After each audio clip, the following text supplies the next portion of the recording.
Welcome to another episode of Dad's Worldwide. We will make you laugh. We might make you cry, most certainly somehow, some way. Try to make you a better parent. I am your flag football playing host, Brendan. And another week by my side. He just keeps coming back. He's so loyal. I love him dearly. I'm like the herpes. Your 17-time Revolutionary Wrestling Podcast champion, non-chill filtered, quadruple distilled, Blendmaster Ceremonies, Tony fucking G, back in the saddle again, ready to ride this pony off into the sunset. Another white good guy cowboy hat, ready to take down all the baddies on this week's episode of Gunsmoke. I mean, Dad's Worldwide. That was interesting. What I do. It is what you do. You bring some flair to the episode. A little bit of lightning, a little bit of thunder. Thunder comes first. Whoop, whoop, whoop. That movie. And for the second week in a row. Actually, never mind. Lightning comes first. I'm sorry. That was just stupid. Yeah, I mean, I should have pointed that out, but. Well, somebody was going to. I figured it might as well just be me. Yeah, my bad. He's back for the second week in a row. He is our friend and the host of Ask It Anything. And he's Chris Green. Come back, sir. Hello, fellas. Always glad to be here. I'd have to go back and look. I don't think I've ever appeared on back-to-back shows. Have I? Not recall. I don't know. I don't believe. No, it just went so long that it felt like 2 episodes. Well, I mean, if you're asking, have I ever done 2 shows at one sitting? I've done that at least twice, but I've never been on back-to-back weekly shows. Well, shit, I did 3 shows on Tuesday. I believe it. It's actually not. Hey, Tony. Tony, can I ask a favor? I wish you would. I've grown very fond of your intro. In fact, I've thought about even trying to commit it to memory because I really like it. But can I ask you to add something to it? Oh, I'm listening. I mean, I realize it's a bit of an institution, and I'm really messing with something like that. So I do this delicately, but I really think you should work in Captain Aviator into that somehow. Ooh, I like it. Okay. Like it. Okay. I mean, you're the only one that comes to the table consistently with the same, I don't know, costume, uniform, whatever. It's a gimmick. Whatever it is. I mean, I like that too. I'm not taking shots at you. The hat's great. The glasses are great. You got the goatee going. Well, the goatee's got to stay. So, yeah. Of course. But I'm saying you've got a look. Yeah. I don't have a look. And so that's because you don't have a working camera, Chris. Yeah. Well, yeah, that's a sore spot that I didn't need you to look at. That's true. But I would like to humbly request that you work in Captain Aviator into your intro because I think it works. Okay. You're making it work. So okay. Well, I can do that. I think that's feasible. Thank you. Here's another thing that I observed as we were getting ready for the show. And one thing I like to do, maybe the listeners noticed, I like to pull back the curtain more than you guys typically do when I'm not here. So first of all, we were our customary 15 to 20 minutes late. I thought it was really adorable that Brendan sent the link at, like 13 minutes before the time we said we were going to be on, even though he knows we're going to be 15 to 20 minutes late. So that was kind of adorable. But always is, yeah. And this is just to let you know kind of a little bit more about who we are. Tony sits down and pours himself a delicious adult beverage, and he'll pour several in the course of the show. That's true. By contrast, I'm eating a bowl of cut up strawberries and blueberries. So we're both having a treat during the show. Yes. To know, but they're very different. They're very different. I mean, I think they're both pretty badass in their own respects. So. Thank you. Thank you. Yeah. Now, listen, I'm not a big drinker. I'll admit that, but it's not any hardline intentional stance. If I happen to have a good bourbon or whiskey or something similar in the house, I would drink it. Also, by contrast, you have an entire shelf of it behind you. Yeah, shelf. Oh, you notice that? I don't have a single bottle, and you have an entire collection of it. Well, I'm picking up the slack for you, I guess. Yeah. Yes, you are. Yeah. Yes, you are. So there's some of that. And yes, I don't have a working web camera. Yep. I don't understand it. I'm not a very technical person. So if something stops working, it just stops working. Fair enough. Like Kamala Harris. Yeah. What? Bazinga. I Keeping don't it know. fresh up in here at Yep. Dad's Worldwide. Yeah, that joke's only what, 7 months old? Yeah. Nine months old? Topical, as always. Oh, I wish I had that. I think I The do. only person that's less relevant at this very moment than Kamala Harris is Joe Biden. It's 50-50. I mean, those two guys, those two people stepped off the stage, never to be heard from again, almost. That's the crickets for the joke. Topical, just as topic. That was just as on point as my joke was. Just as time frame wise. Wow, just out of the park. I mean, It's not a joke. I'm just saying that was the president and vice president 10 months ago. was it? I mean, in at least in name. In name, yeah. Okay, all right. And now those people are completely irrelevant. Oh my god, I'm gonna lose my shit. So okay, I'll pull back the curtain a second here, since we're doing that. So Brendan, for the last 2 weeks, is sending the link for the StreamYard. Yep. And when he sends it, for some reason in Messenger, it sends like the invite to click and join from whatever device you're clicking and joining. Yes. I don't usually have it Facebook logged in on my computer. Like the only thing I use this computer for is literally getting on StreamYard, but it's my own account. So when Brendan sends me an email or a messenger invite, I don't click it because I don't have Facebook logged in on my computer. So to accept it, because for some reason it doesn't show the link just outright in the messenger chat like it used to. Well, so I have to log into Facebook, which is usually a hassle. Now I'm logged into Facebook, and now, there it goes again. Now is when Phil and Chicken have decided to start blowing my goddamn messenger chat up. So every 10 seconds it's ding, ding, ding, and they're talking about what? I can't wait to share this with you.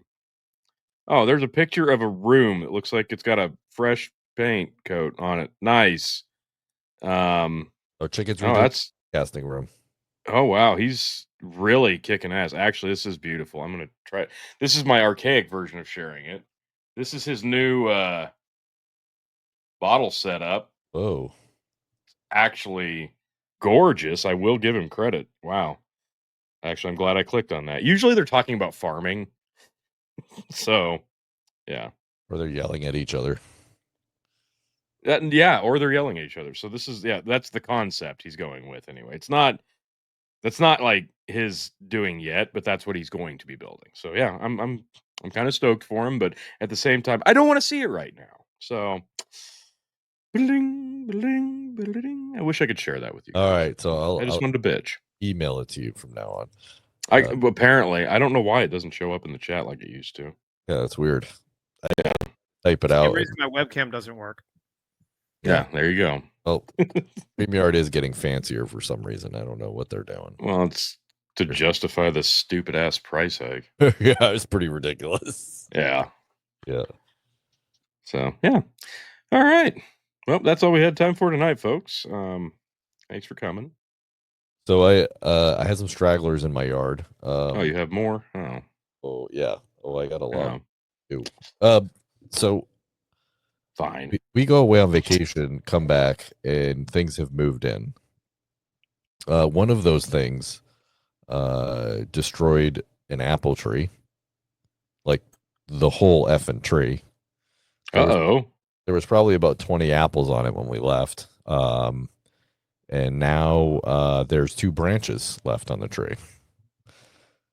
And then we have this glorious peach tree. I don't know what happened. I planted it in like 4 years later. The thing's about 20 feet high. It just took off. And we probably had about 60, 70 peaches on it this year, at least. Oh, damn. Probably more. And we get back from vacation, and I see branches on the ground, and I'm like, oh, this is not good. And you can see the teeth marks on the branches. So I'm coming home. I told my wife, I'm like, it's got to be a porcupine. She's like, I don't know. We had a groundhog one year. She's like, that thing would climb the fence and stuff like that. And I'm like, yeah, but I don't think they're climbing trees. I was like, that's a porcupine. So kind of just left it at that. Well, one night I'm on my way home from work, and they're like, she sends me a picture of a porcupine in the peach tree. Like, no shit. I put the hammer down. I'm like, like I gotta get home before the thing disappears. I gotta shoot it. What? Oh, So as a libertarian, how do you feel about that? He's on my private property, and he was not invited. Does Tony know that the porcupine is the symbol of the Libertarian Party? He's eating my sustenance. It's also the animal of the state of New Hampshire, is it not? Is it really? I don't know. I think so, because Phil would always say, "From the land of the porcupine, Brandon Rye." Well, the Free State Project, I know, latched onto the porcupine. New But Hampshire that's embarrassing. I should know if it is. Animal. Oh, well, Phil's full of shit. It's a white-tailed deer. Yeah. Okay. There you go. So, I mean, but the Free State Project, like the Libertarian, I mean, technically the Free State Project is different than the Libertarian Party of New Hampshire, but they are kind of like the same thing. Well, they're kind of same type of people, I should say, and they did latch onto the porcupine. So everything they do kind of. Hey, Phil's smoking crack. I just typed in land of the porcupine, and it says land of the porcupine refers to different places, including the Porcupine Mountains in Michigan, also known as the Porkies in Ghana. I mean, we do have porcupines, so yeah, sure. Can also refer to Roland Stewart's memoir about growing up in Madawaska, Maine, or potentially to areas where porcupines live, such as forests in the western United States and Canada, or New England. Yeah, or my peach tree. Yeah. Yeah, does it mention Brent's peach tree in that list? Yeah. No, it didn't, surprisingly. It just said New England as a whole. So, dear God, can you hear that? Oh yeah, definitely. Yeah. So I capped this little porcupine, and a day later I see more branches on the ground, and I told my wife, I'm like, there's more of them. I was like, this isn't it. It doesn't sound like you gave him any due process. Right. I don't think. I mean, this is my castle doctrine. So, look, what I'm hearing is you're racist against porcupines. Very much so. I'm hearing the same. Yeah. Well, I put a cross in front of the tree and burned it, and he still wouldn't leave. So, you gotta do what you got to do. Wow. I think you were trying to scare off the wrong thing, Brennan. My apologies. No, I've never done a porcupine, so maybe I'm the one that's wrong. You have to try different things until you figure out what works, Tony. Right. No, I that's fine. To be honest, the first thing I tried worked really well, and it was a shooting him 40 caliber bullet. Yeah, that worked really well. I like how you started at the top and worked your way down with the bullet and then the burning cross. Yeah. Is this a handgun or a rifle of some kind? This is a handgun. I originally grabbed my 12 gauge, but I would obliterate my tree. So I was like, yeah. Did you hold it sideways? Yeah, that's the kill shot. Yourself, fool. That's the kill shot. Right, I figured. Sideways kill shot. Yeah, so 2 days later, mom or dad, I didn't check, is in the tree. And that was about, I would say that was about 9 or 10 o'clock at night. So took care of that one. Jeez. Yep. And that night, the same night, I fell asleep on the couch, woke up about 1 a.m., looked outside, and there was another porcupine in the tree. So you just killed the whole family. Three super strength ability porcupines, and you don't even feel bad about it. No, don't really feel bad about it. And that's how we lost our entire PETA listening base. Thanks a lot, Brendan. What'd you do with the carcasses? I buried them. You did not. I did. You See, ate them. so I you did. made a mistake. You should have chopped their heads off and put them on a spike. Jesus Christ. Oh, Because geez. then the other porcupines that come along, they get You the would have message. known. Yeah, Yeah. that's why you had to kill 3 of them. If you'd have just shot the first one, beheaded it, and put it on a spike, the other 2 would have been like, holy shit, Listen, run off. we're not done. 2 nights Oh later, no. I find a possum in my freaking tray. Oh shit. So those things are actually decent animals that actually eat insects and that type of thing. So I have no interest in killing that animal. Porcupines, they're fucking useless. They serve no purpose in the world. They can fuck off. So Wow, jeez. Man. so I so, so I walk over and I kind of tap it with the shovel and I'm like, come on, get out of the tree, get out of and the thing like plays dead. Hisses. Yeah. It just plays dead. And Yeah, that's what they do. I swing and I smacked it with the shovel and it was just like meh. it just totally played dead. It was still alive, folks. Are you doing any of this in front of your children? No, this is at night. This is like Oh yeah, no, he woke them up, brought them out, and put them in chairs with popcorn. Like, watch this, kids. Watch this. I was gonna say you're really missing out on some important opportunities. Yeah. Absolutely. I mean, my son, you can go back and listen to the episode. My son woke up early one morning and watched me blow the head off a groundhog. Yes. I just think if you want to strike fear in your children, which you should want to do that, then you should let them watch you blow away a bunch of wildlife. Yep. Well, I mean, they've seen it, including my daughter, who was probably about 3 or 4 at the time. So I got a groundhog. My brother, it was funny. My brother was over watching football with us, and he's like, "Hey," I was going to get another beer or something, and I look over, and there's the groundhog is in the middle of the yard, and I'm like, "Oh crap!" Like, so I ran downstairs and grabbed my 12 gauge, and my brother's walking over to the window, and I'm like, don't do it. If they see you, they're gone. Like, you will not get them. Like, don't even move. So then I got it, and then I dug a big hole, and my daughter walks down and sees me scoop up this animal. She's like, "Oh, it's so cute," and I shove it in the hole, and she's like, "What are you doing?" Like, it's dead.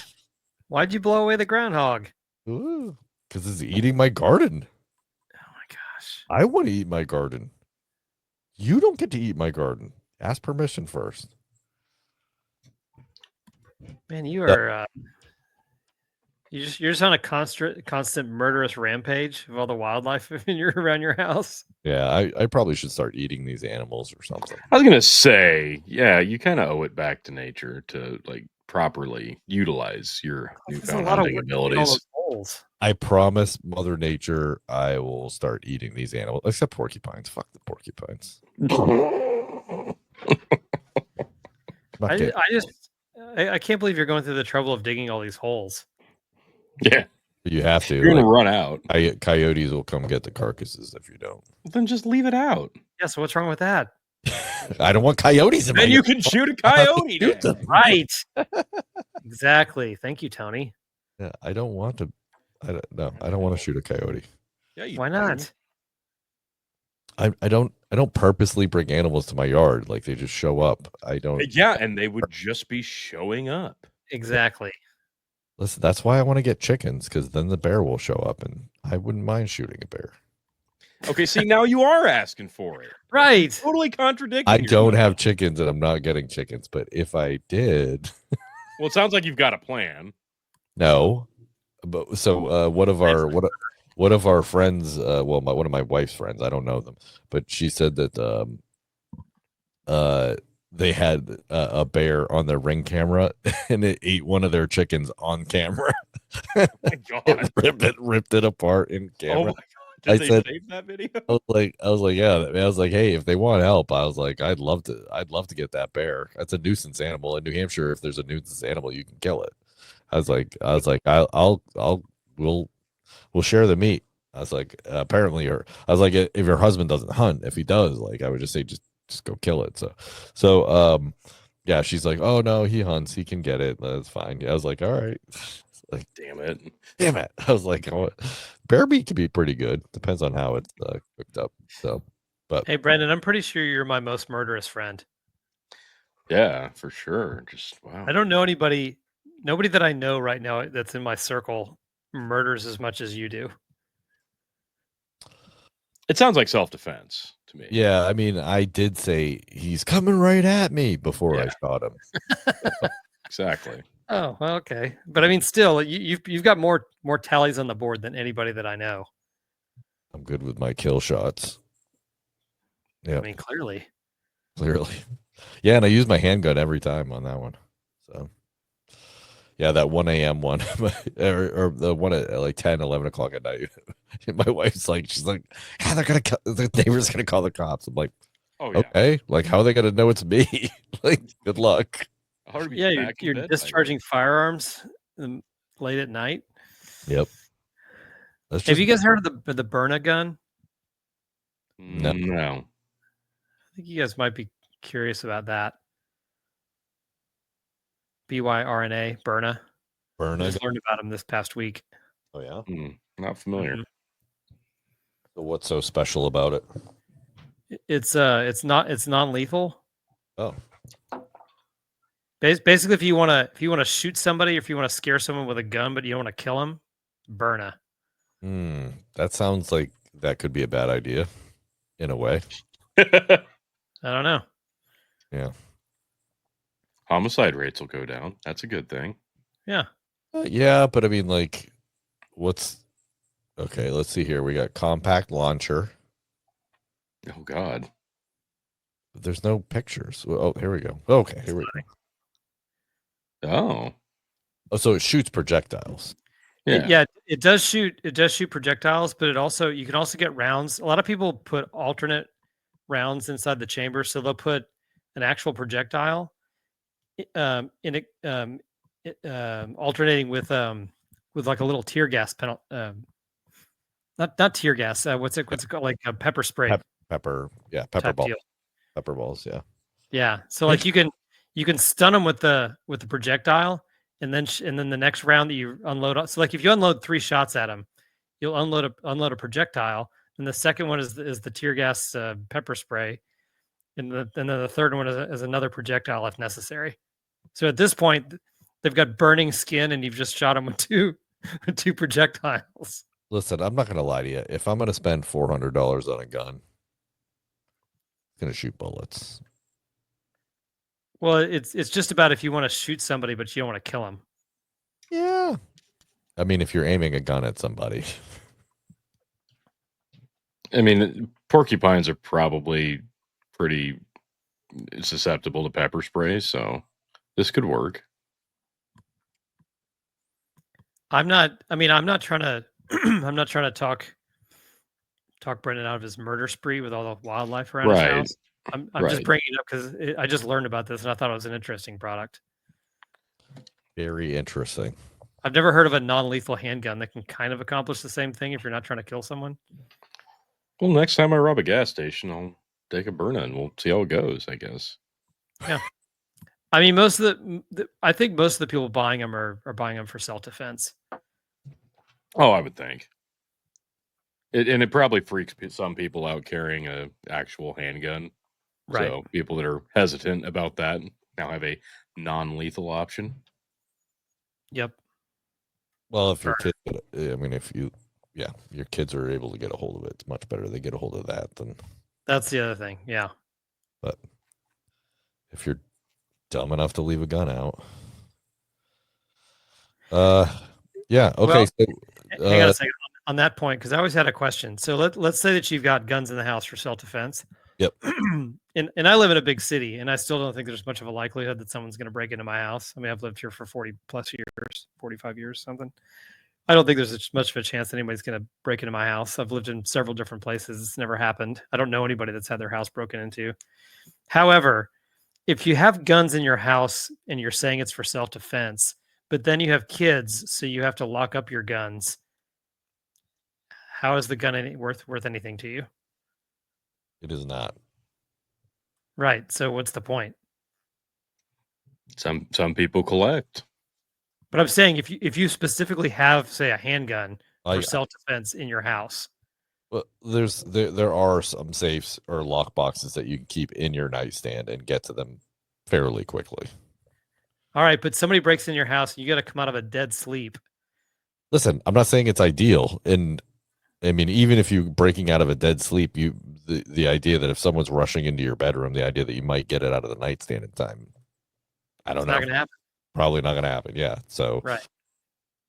yeah, So pretty useless in my opinion. if you do have the time, though, then it's worthwhile. Yeah, that's true. You I know, just don't know statistically how often that's the case. Maybe it is. Well, your odds still go up better of surviving if you've got it in the safe than if you have nothing. I agree. But if you got a Byrna, maybe that's the answer. yeah. I mean, you No, still the answer is a still don't- flamethrower.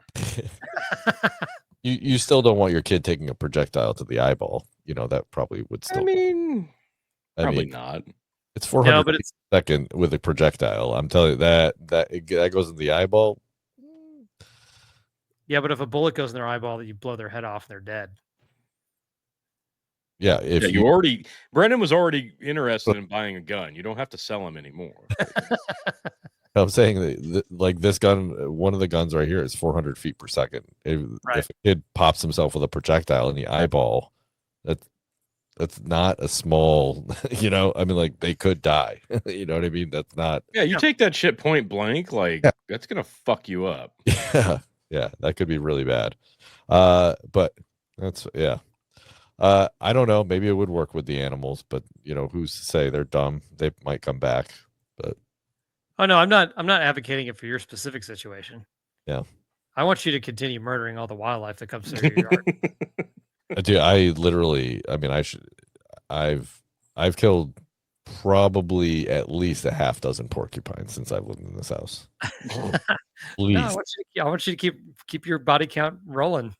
Yeah. Keep going. I'm almost at a dozen animals. Let me put it down. But no bear. Don't No have a bear bear. yet. Not yet. No, we got some deer. I almost had a deer last year, but it walked the wrong way. So what are you gonna do? All right, I got one audio clip before we get started. This is for Chris. Oh, He can talk with Joe Rogan for 2.5 hours about shit, so he's fine.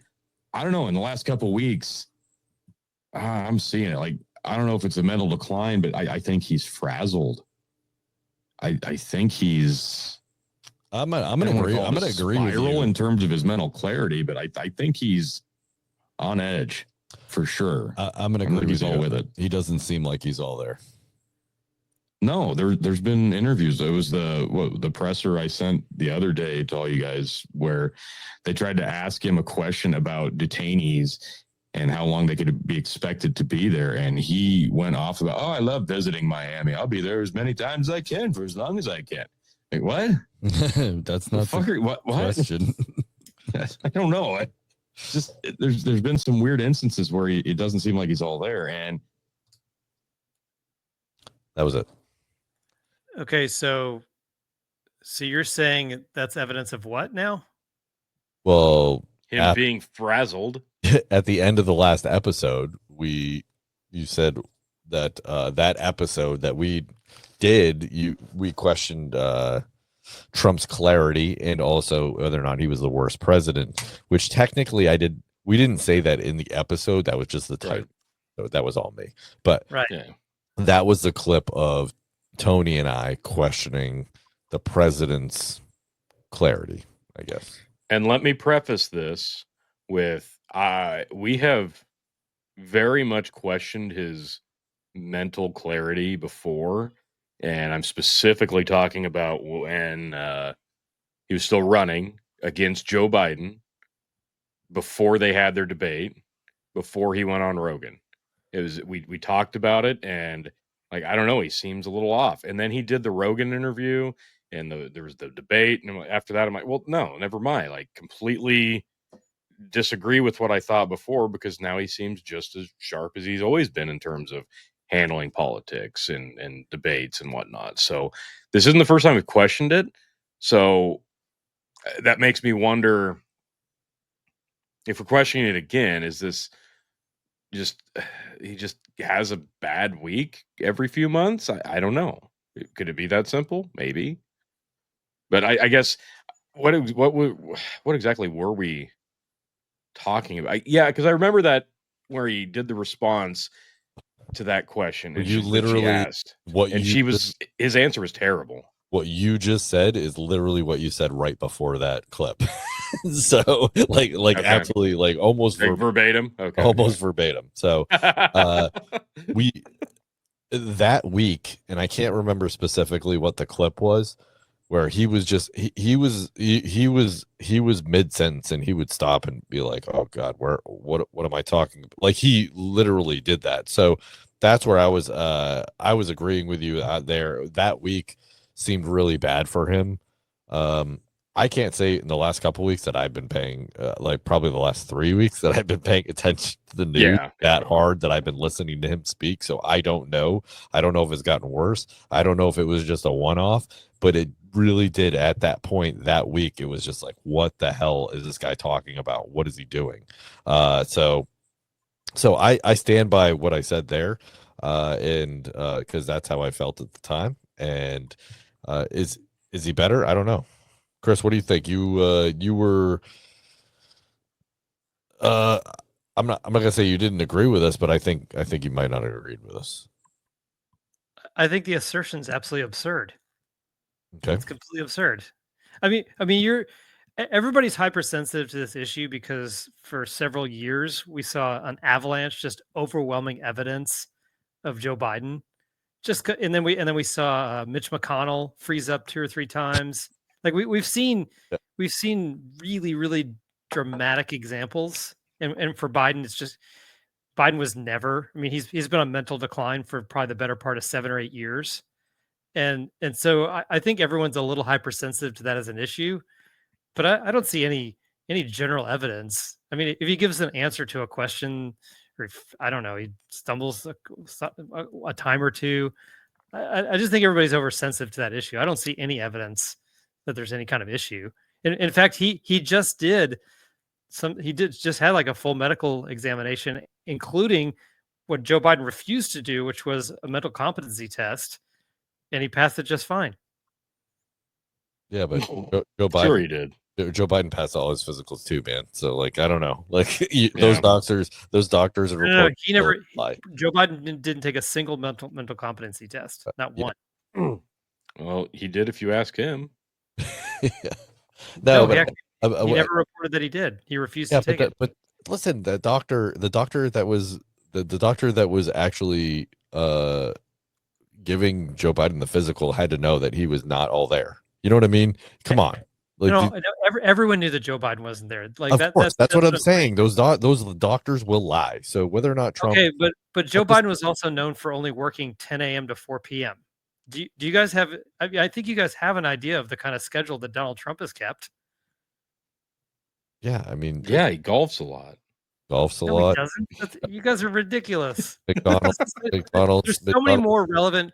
There's so many more important topics to talk about than whether or not Donald Trump is showing signs of mental decline. It's not even worth spending any time on. Okay, here's the thing. I think you're looking at it in a way of, you're like, well, no, you've been groomed to think that these old politicians get older and get more decliney. Well, that can't happen to Donald Trump because he's not ever going to get older and No, decliney. I'm That can't not happen to him. Yes, it I'm not can. well, I'm not And denying especially that. because we had a 4-year term in between his first term and his now term. I know, So, Tony. I'm not. You're not. Not once have I said that it can't happen. I mean, the man is like 78 or 79 years old. correct, which is why it's not completely back asswards to assume that this could be a possibility. I think Writing it off would actually be doing a disservice. I don't think so. He has an incredibly aggressive schedule. No The man- shit, he's the president. Maybe he shouldn't. I know, but the president we just had worked 10 a.m. to 4 He p.m. wasn't the I don't president. care about Joe Biden. Like this, He like that wasn't doesn't the like this president. this isn't like a competition at this point. Like Exactly. we're commenting on at least Here that and the week now. that Trump had that were there was quite. It wasn't just one. It was a few. And I mean, if I No, had, it wasn't. it was No, a few, Chris. I'm It sorry, it was. was. I listened to multiple. It wasn't speeches, it was just some press conferences, but he sounded out of it. And the fact of the matter is that's how I felt. And whether or not you think I'm absurd, that's fine. But like, no, it's not just you can't just dismiss it and say, well, he has an aggressive schedule. What I'm saying is that there's an endless list of political related topics we could discuss, and that would even make my list. That's fine.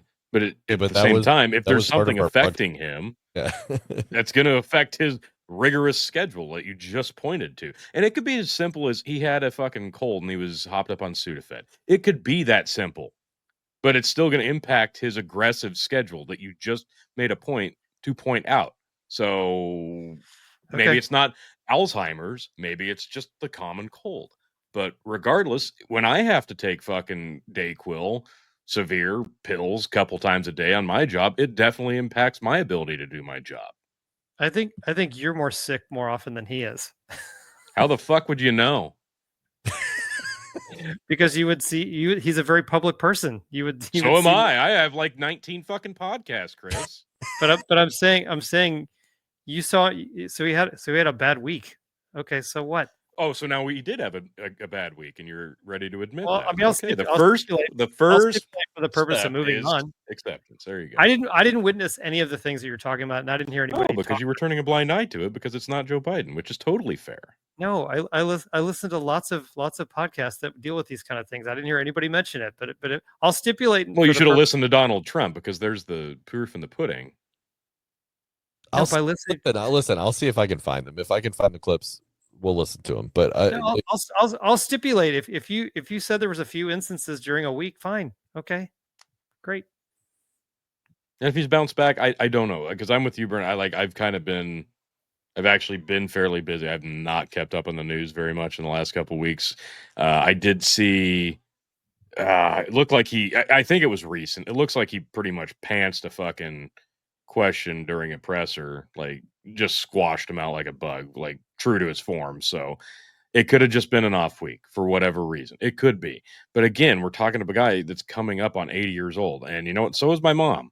So, and I can see the things that, snowball with there. So, and she doesn't have the White House medical staff. So, I mean, I'm just saying, like, we can talk about it all day. We saw it from Joe Biden when he was first not even running and got nominated the first time he tried. We saw that shit show unfold before our very eyes every time they woke him up and put him on TV. So it's not like it was a new thing. That's why it wasn't noticeable, because it was just a competent understanding that he is out of it all the time. What are you talking about? That's what I'm saying. You didn't have to look for it with Joe Biden. It was always there. So when it's Donald Trump, it's more noticeable. So the fact that you're not noticing it tells me you're just trying to turn a blind eye to it. I'm no fan of Donald Trump. Why would I need to turn a blind eye to it? Doesn't matter. Because you're a bigger fan of him than you are Joe Biden, I would assume. Yeah, what does that have to do with it? That's a low bar. Yeah, right. Exactly. Low bar. You just have to absolutely, but it's still a fair assumption. No, Am I wrong? I'm no sycophant for Donald Trump. So if he's showing signs of decline, I have no reason to turn a blind eye to it. I'm just saying. Who cares? Okay. Okay. In terms of the policies in the last 8 months, and the way that the country has turned around in terms of how it's handling most important issues, I'd say you are much more in favor now of what's happening today than this time a year ago. Is that a fair assessment? Of course. Absolutely. Then that would be a direct assumption in me being right that you are a bigger fan of him than Joe Biden. But that's not relevant. It is relevant. How is it relevant? Because there's at least a smidgen of bias there.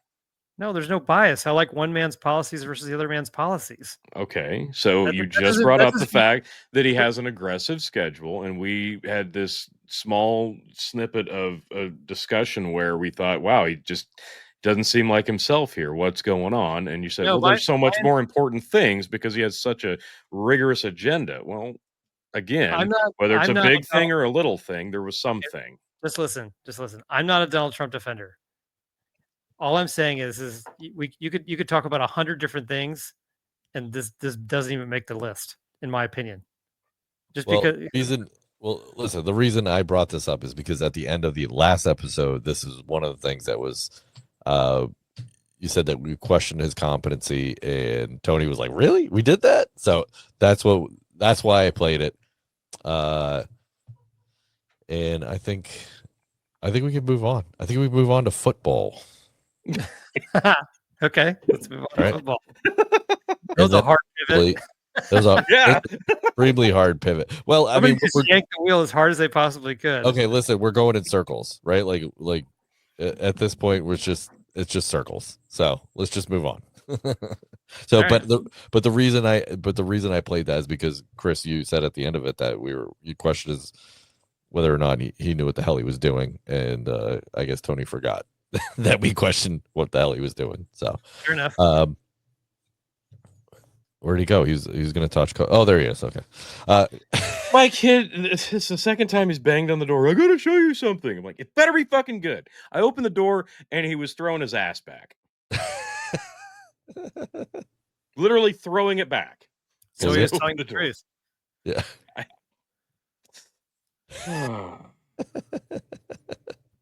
Son of a bitch. Pressing ham. Nice. Yeah. Tony, overall, would you say, if you had to say, without getting into the weeds, would you say you mostly like what Trump's done in 6 months, or you don't like what he's done in 6 months? Net positive or net positive, net negative? Binary answer. If are we comparing this to where we were a year ago, like I was trying to? A minute Whatever ago? metric you want. If that's my metric, for sure. Are we, whatever.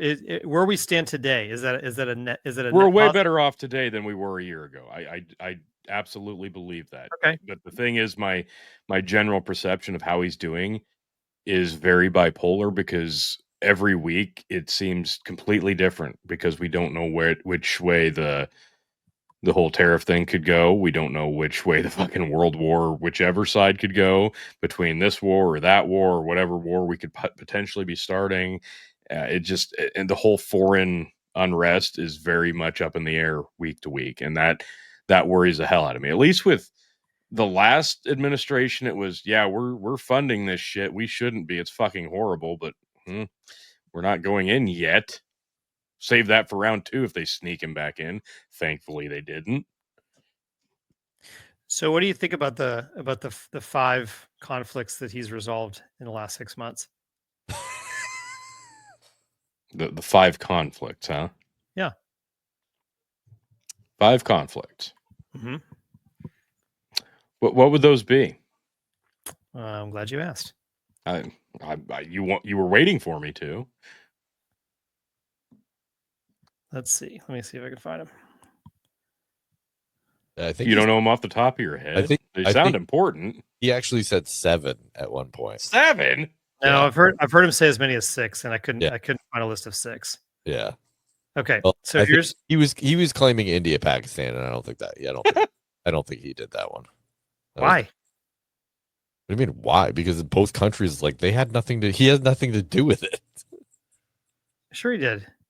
He stepped in on that. So you had Congo, Rwanda, you had Cambodia, Thailand, you had India, Pakistan, you had Serbia, Kosovo, you had Egypt and Ethiopia, and you had Armenia, Azerbaijan.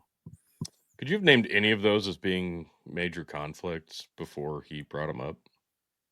I'm just saying those were, well, I mean, some of those were significant. Hey, did you know that Joe Biden ended the conflict in Afghanistan?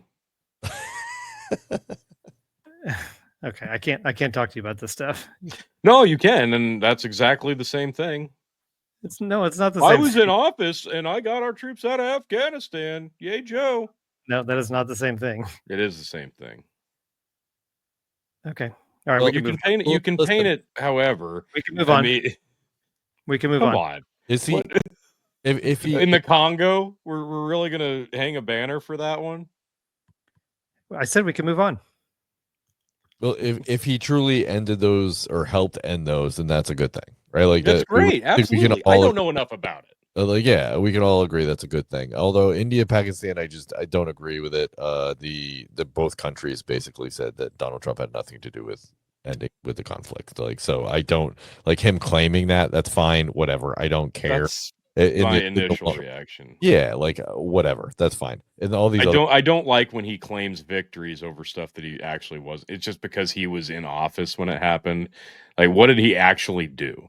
I don't know. I honestly don't know. What was he doing to help with this conflict? And here's the thing that bothers me about it the most is because he said day one I'm going to end Russia Ukraine. It's fucking almost September. That hasn't happened. And again, we've met with When- another leader said that, and do you nothing has think- happened. When he said that, did you think that was actually possible? I didn't think it was going to happen day one, but I thought it would be a lot fucking closer than it was now. Okay, so I did first not of all, believe the day one. well, that's claim, not, that's no. not whether or not you think it's going to happen. That's what He promised. said it. Yeah, he I said. know, but you know, one thing that Trump is known for is bluster, right? Like he makes extraordinary claims. So Yeah. no, when he said that, no one, even he didn't think he could resolve that conflict in one day. Nobody believed that, including He him. didn't run on ending a fucking conflict in the Congo, but now he's tooting his horn about it just because it happened under his presidency. so What first was of all, his involvement? What was first our of all, involvement? in the last three administrations, during Trump's administration is the only one where Putin wasn't aggressive towards Ukraine, right? He invaded under Obama. He did not invade under Trump. He invaded under Biden, Right. right? Yes. So he inherited this. This is something he walked into, and nothing to do. That's not completely true. Why? Because he actually gave weapons to Ukraine. Like But they he didn't- actually Russia actually did not invade Ukraine during his administration. yes, but he did not help. He armed Ukraine. Like that's not something you that's not you But can't- when did the invasion take place? it took place under Biden, of course, but that's not Correct. Right? okay, but you can't say that his action of actually helping Ukraine because Obama never gave them weapons. What But I'm saying is that he what? stepped into this. This is a problem that he inherited it. Right? And he promised to end day I, one. Yes. No, I'd say not completely, but yes. Well, did they invade during No, his but term? no, but I mean, he was part of. Well, they were quote unquote occupying Crimea at that point. So yes, he was in it when they were occupying Crimea. He inherited that mess. Yes, but then like he started arming Ukraine. And Again, what so did Joe Biden do to resolve it? I'm not saying Joe Biden made it better. That's not my point. My point is that he did not help things. Okay, It's so culminated to the point where yes. all right, Brendan. I'm But just my saying- point is that he claimed he was going to do it day one. Nobody believed him, right? Okay. No one did. Yeah. Can you That's- stipulate, Tony? Can you stipulate that no one believed he was going to do it in day one, right? I believe that Donald Trump may have believed he would do it. I'm saying, okay, so he was the one person. He even claimed No, he was I guarantee there is a large portion of his dumbest constituents that okay. believe You it. did you believe he was going to be able No, to? but I thought he would Hey. actually work at it. Yes. Is he not working at it? Instead of funding it, no, he's funding He's it. You funding can't it, and he has met can't with fund both the of their war and leaders. claim you're trying to end it. Is he working Fund at it? He Is has he met with working- both leaders, Zelensky and Putin, and we are no Multiple closer times. to ending it. Compare his efforts to end this conflict to anybody's prior to this. Tell Yeah. me when it ends. I'm saying You compare the can't. You efforts. can't No, assert. You listen. cannot assert his job of ending it before he ends it. No, Okay. I'm not assessing that. Yes, his effort. What did Joe Biden do? It started He under Joe Biden. didn't. He wanted to fund it. He wanted it to go forever. Correct. It's not. So That's not the same comparison because you've got two presidents whose agenda is completely different. how are they different? Because Trump wants to end it, allegedly. As far What as do you we mean know, allegedly? I have no reason not to believe him. Okay. He promised to end it. Don't say allegedly. Just I can't. I'm not going to sit here and pretend like I know the fucking government's What do actual you suspect? desires What do when you it comes to what do you conflicts. suspect Donald Trump's desires are for the Ukraine-Russia conflict? What do you think his genuine desire is for that? Oh, To 2 weeks ago, he was all about having Zelensky bomb inside Moscow. So, like, I mean, 2 weeks ago, like we would not be having the same conversation. Now, yeah, he met with Putin, he met with the European leaders and Zelensky, and now, yes, we can say, okay, yeah, they're probably working towards peace. But So briefly but explain. 2 or 3 weeks ago, and then he's also been funding this whole thing throughout and sending them missiles, sending them munitions, sending them money, sending them Okay, all kinds of stuff. So like granted. well, hold on a second. You can't just claim that like, oh, he's been working towards peace this whole time, and but yet he's still funding one side of the war. You can't be punching people in the mouth and being like, no, I really want peace. Just can't. Like you can't say Okay. that. So Brendan, should the United States in any way at all be involved in this right now? no. Oh, Okay, so what should the United States do? Get out of it. No, I'm asking Brendan. yeah, say goodbye. Be done with it. Okay, so no money, no weapons, no anything, no involvement of any kind. Yep. Same thing with Israel. Yes. No, one thing at a time. Yep. One thing at a time, please. Yep. So they should pull out completely and not be involved. Okay. Yeah. Okay. So, and I'm not leading this anywhere. I'm just saying, okay. So then, are you okay with Russia taking over Ukraine? 100%. Okay. There you go. No big deal then. What I mean, it's not our country. Like, what we have no business there. Like, we have none, no business. This is not. The Democrats used to hate that we were the world police. Now they champion it. Yeah, And are Okay. pissed if all over the place. we let this happen. Okay. Hang on. So, so you don't really care whether or not Donald Trump ends the war. No matter what he claims, it doesn't really matter to you, does it? No, that's Because not. I want him to end the war. no, you don't. You want him to pull out and be not involved. Yeah, I mean, for us, that's the same thing. No, that's not ending the war. That's just the United States not being involved. If the United States is not involved, Russia takes over Ukraine. Right? Yeah, probably. Yeah, The they would have. war- Yes, they would have done it a lot sooner had we not been sending munitions and giving them information, intel. Yes. So Yeah. you don't really want him to end the war. You just want him to pull out of Ukraine. No. So the idea that if we weren't involved and then promising NATO membership, then that would have never. It would have won the invasion. Probably would have never happened, and which means that the war would have never happened. So it just we would have never had to been involved. Okay, but that's not relevant to where we are today. Correct. Right. So today you're saying you can't say both. You can't say I want Donald Trump to end the war and I want the United States to pull out of involvement in Ukraine, because those two things can't happen. Sure, they could. I If think the war ended, we'd have no reason to be No. involved. We'd be pulling out. Yeah. Brendan wants the United States to pull out of Ukraine and not be involved in it whatsoever. If that happens, then Russia takes over Ukraine. well, listen. war- Probably. The only reason we're negotiating with Putin at this point is because he knows that this is just a proxy war between the United States and Russia. Like the Ukrainians are being just used. They're just puppets. And the fact of the matter is when they figure it out that we're just using them and that we killed millions of their civilians because we just felt like poking Russia in the eye, apparently. I don't know. No, listen, you're not answering my question. Which do you want? Do you want the United States to pull out of Ukraine, or do you want them to end the war? Either one. I don't give a fuck as long as we would stop giving them money and stop and just be done with it. Like Okay, so what I'm saying is don't complain that Donald Trump's not ending the war if what you really want him to do is just get out of Ukraine. No, I've said both. Like I don't care. You like can't have both. You can't have both.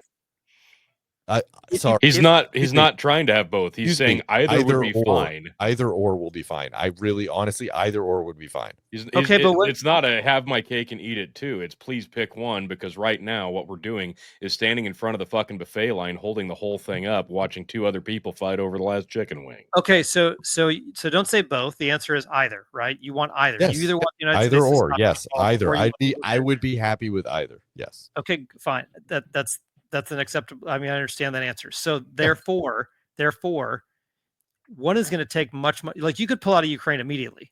Like today, you could stop funding and stop sending weapons and stop all diplomatic efforts. You could end all that today. Yes. That could happen today.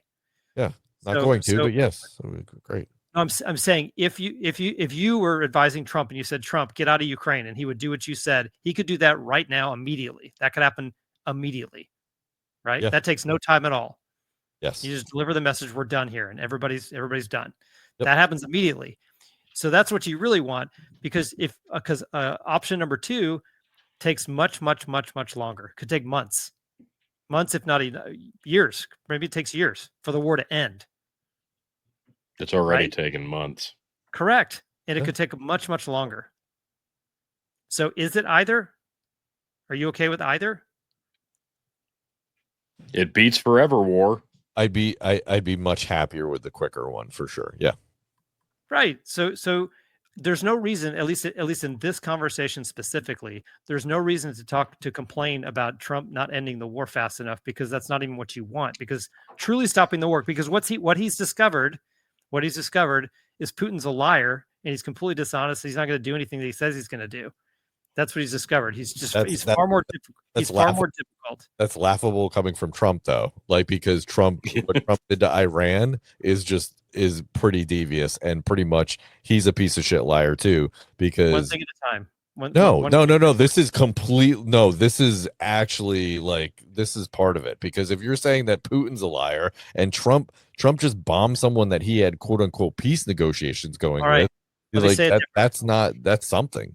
Fair enough. Let me say it differently. Yeah. Let me say it differently. Ending the war is proven to be far more difficult and complicated than Trump thought. Can we agree on that? Of course. Okay.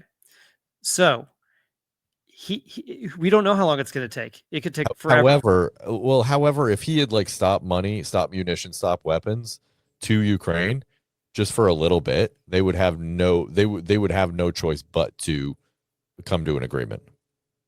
Okay, so what all I'm trying to get us to the point is that it doesn't make any sense in this conversation to complain about Trump not getting it done fast enough if what you really want is him just to pull out anyways. It makes no sense.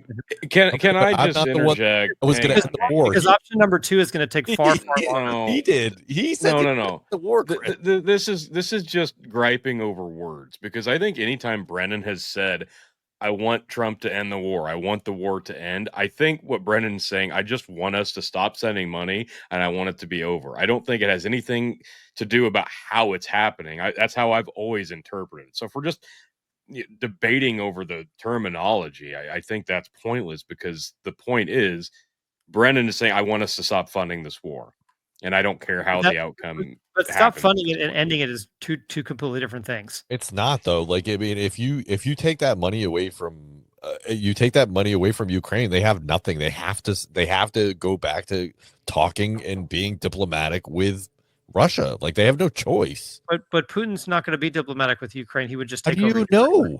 They had an agreement in April. I'm aware. Months after 6 weeks in, I'm aware. Yeah. Right. Okay. So they had an agreement.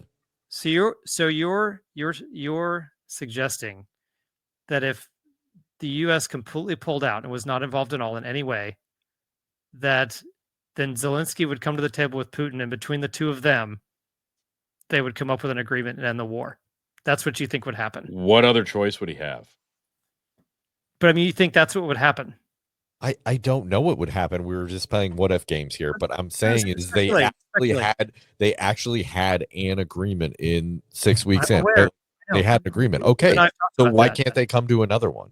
I'm not saying it would be because we're still funding Ukraine. That's why. I'm not saying it would be favorable to Ukraine the compared to the agreement that they previously had, but yeah, I mean, I think Putin could have overtaken Ukraine in no time, and he chose not to. He chose not to. Yeah.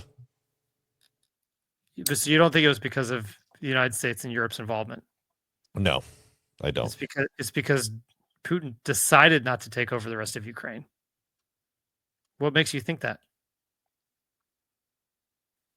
Because they overtook multiple places and then pretty much gave it back. Okay. I just don't. I think he could have. I think he could have taken it as pretty much with no problem. He's got more people. He can take more people and put more people on front lines. Like he just Okay. plus So they have we plus they have hypersonic missiles, which if he really wanted to just decimate Ukraine, Yeah, it's not even a quantity over quality. It's a quantity and quality. Oh yeah, he's over got quantity and quality. Yeah, quality wise, like they've got missiles that are way faster than anything we have. So like I just don't I don't think he threw everything at. I mean, he's thrown a lot at them, but he hasn't thrown everything at them. And So what do you think Putin wants? Putin He wants wants Russia to look strong, and that's what this started out as.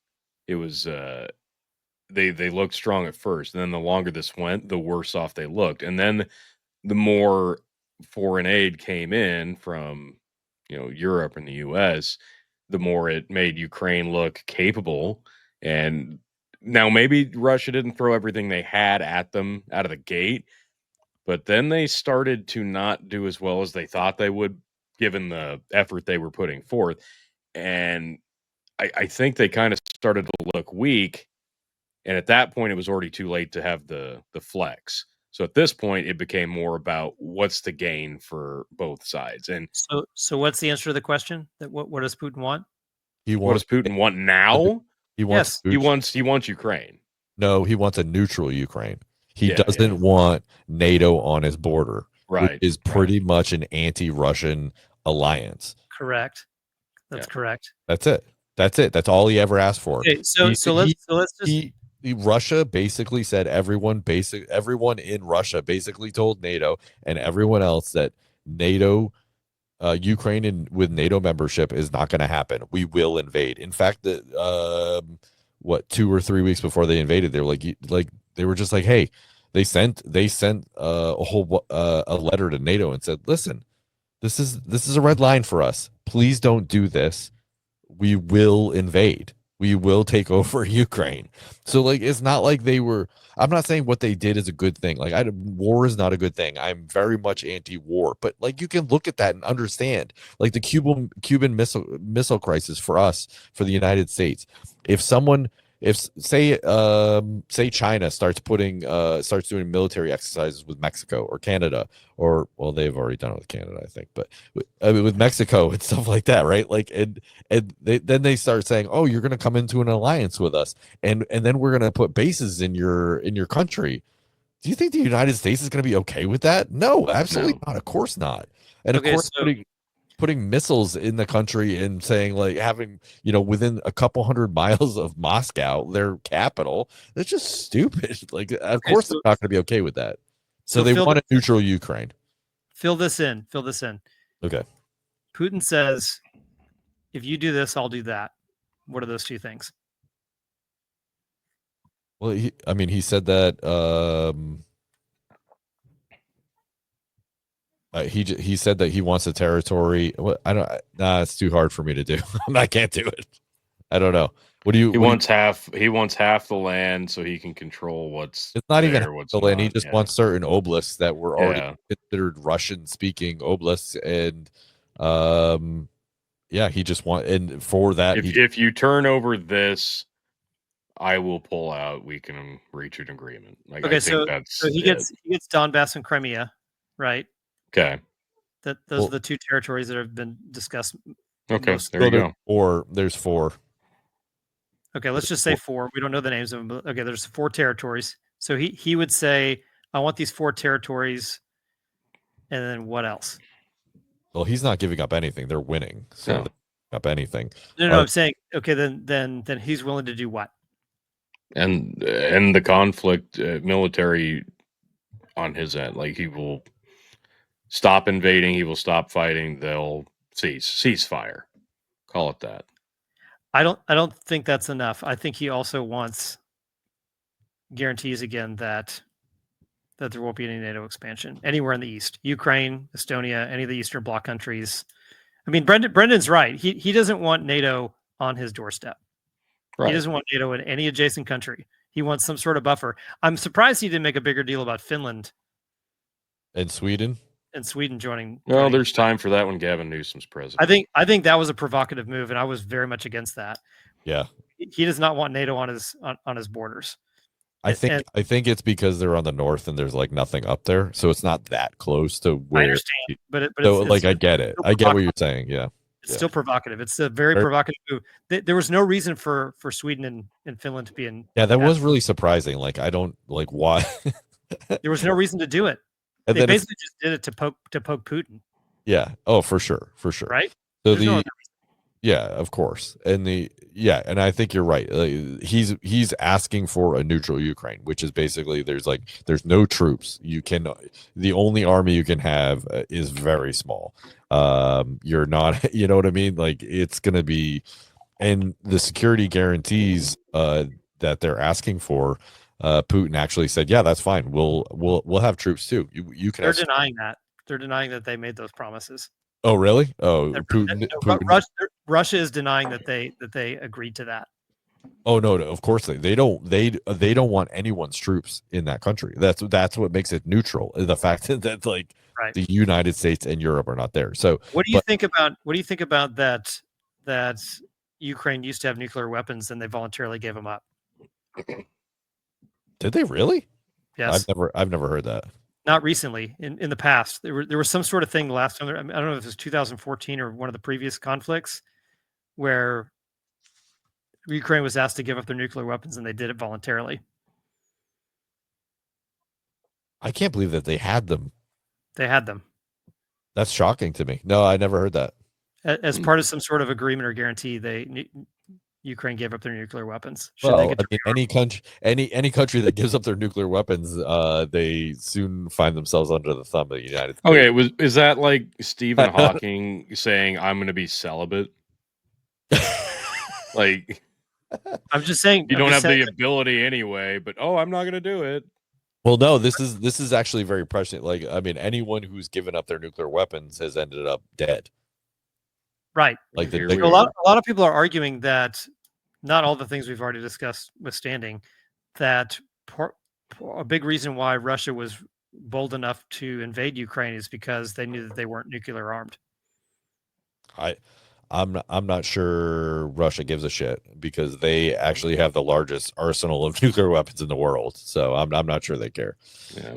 So I mean, mutual destruction. I get it, but it's a bit of a deterrent. I mean, I understand the size. It is. Oh yeah. It is. It's definitely a deterrent. But so one of the questions is in this new arrangement, it's not really being talked about because Russia would never agree to it. But I mean, shouldn't Ukraine be able to have their nuclear weapons back? I guess. I don't know. I'd have to think about that one. I didn't know they had them. Yep. They had the third largest nuclear arsenal in the world after the Soviet Union dissolution, inheriting about 1,700 nuclear warheads. However, in 1994, Ukraine agreed to give up its nuclear weapons in exchange for security assurances from other countries, including the United States and Russia, under the Budapest Memorandum. There you go. There you go. Now, that was before Putin was even the president of Russia. That was in 94. He didn't take over until 1999. Yeah. So that slightly predated Putin, but 94 was that Yeltsin, Gorbachev. I don't remember. Might have been Yeltsin. I think it was Yeltsin. Who was the guy with the thing in his head? That was Gorbachev. It was Boris Yeltsin. Well, I'll tell you where I stand on this, Brendan. I actually agree with you. I'd like to see the United States pull out completely, all support, all weapons, all money, because I want to see. It's really in Europe's best interest to defend and do something about Ukraine. So to me, it's their problem. That's right from the get-go. Well, for sure. But the problem with that, Tony, is, and I agree with you, is that, and this is just a more global conversation.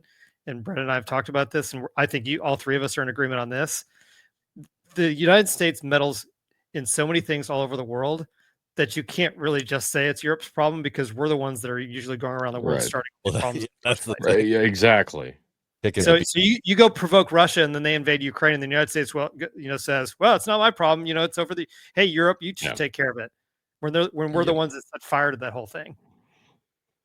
That's the problem. And that is a big problem. But I agree with you completely. And I, yeah, I guess in that realm of things, I'd rather they end the war than just us to pull out. But I really wish we're $37 trillion in debt. We hit the $37 trillion mark. That's right. The fact of the matter is that we're handing people money and arms hand over fist, and you say, well, the money's coming back to the United States. That's not the point. The point is it's all borrowed freaking money.